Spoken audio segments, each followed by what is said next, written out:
Piers Morgan asking George Galloway if he condemns the attacks on October the 7th. George Galloway not only correcting Piers Morgan on the facts, but goes on to give him a little history lesson. Piers, as we know, likes to select information which suits his agenda. Let's take a look and see how George responds. That's where I am with this. But I've started a lot of interviews with pro-Palestinian guests, and I'll do it with you. And it's been a sort of controversial thing. People have sort of mocked me for it, but I kind of think it's a good starting point that to go back to October the 7th, when you realise the scale of what had happened that day, do you condemn what happened that day? Well, I have to first correct you on something. It was by no means the single biggest slaughter in the Israel-Palestine chapter. In one day? In one day. In fact, in 5 hours, with Sharon on the roof shining a searchlight into the Sabra and Shatila camps in Beirut, 3,850 Palestinian women and children. There were only women and children because the men had all agreed to sail away to Tunisia as part of an American brokered deal. Now, younger viewers will not remember Sabra and Shatila, but those two names are burned in the minds of those older and who care about it.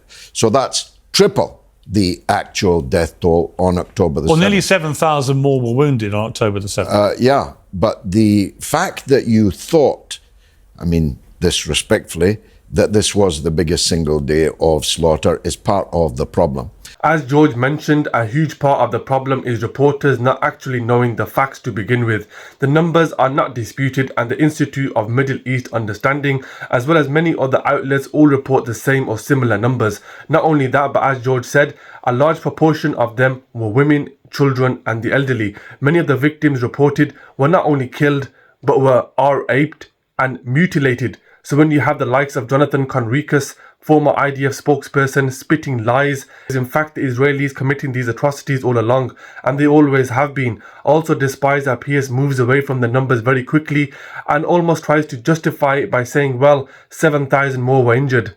The lives, the blood of Palestinians is oftentimes by commentators and politicians regarded as less valuable than the blood of Israelis. All the blood is a disgrace, all of it.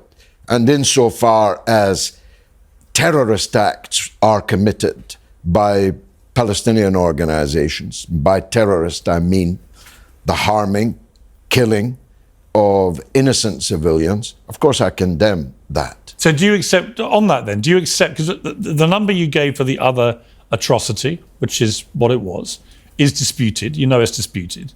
So the Sabra Shatila? Yeah, the actual toll is disputed. Well, the death toll on October 7th is Well, I know you dispute it, but there's more clarity about the numbers on that. No, there isn't, because the Israeli media reports have not been reflected in Western reports.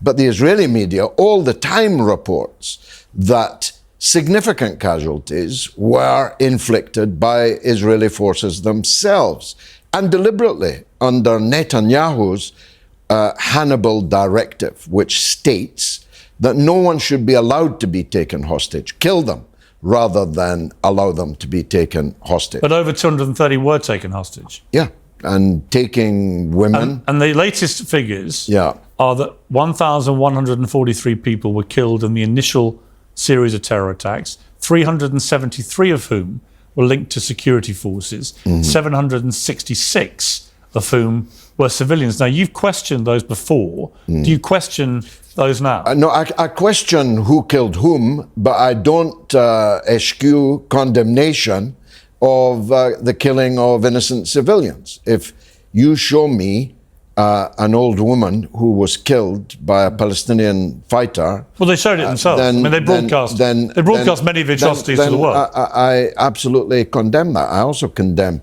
the taking of women and children as hostages, whether they're taken by the Israeli government, and there are 9,000 hostages in Israeli dungeons that are untried, not even charged. They're just held there as hostages.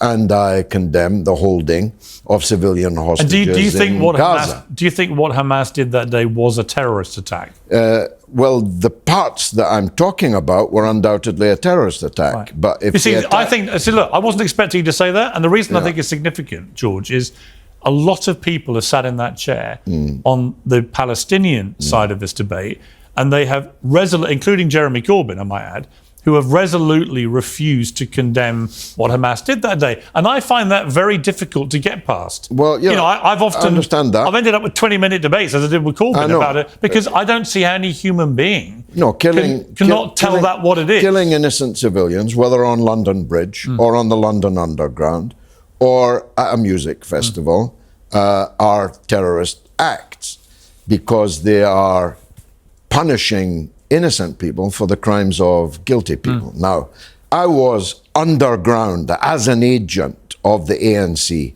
in apartheid South Africa. I was working for Nelson Mandela's ANC. I gave my blood on the floor of the Guguletu police station in Cape Town. Was the ANC a terrorist organization? The answer to that is no, even though they had people who carried out terrorist attacks. You have to understand the whole picture and not just a tiny corner of a single snapshot.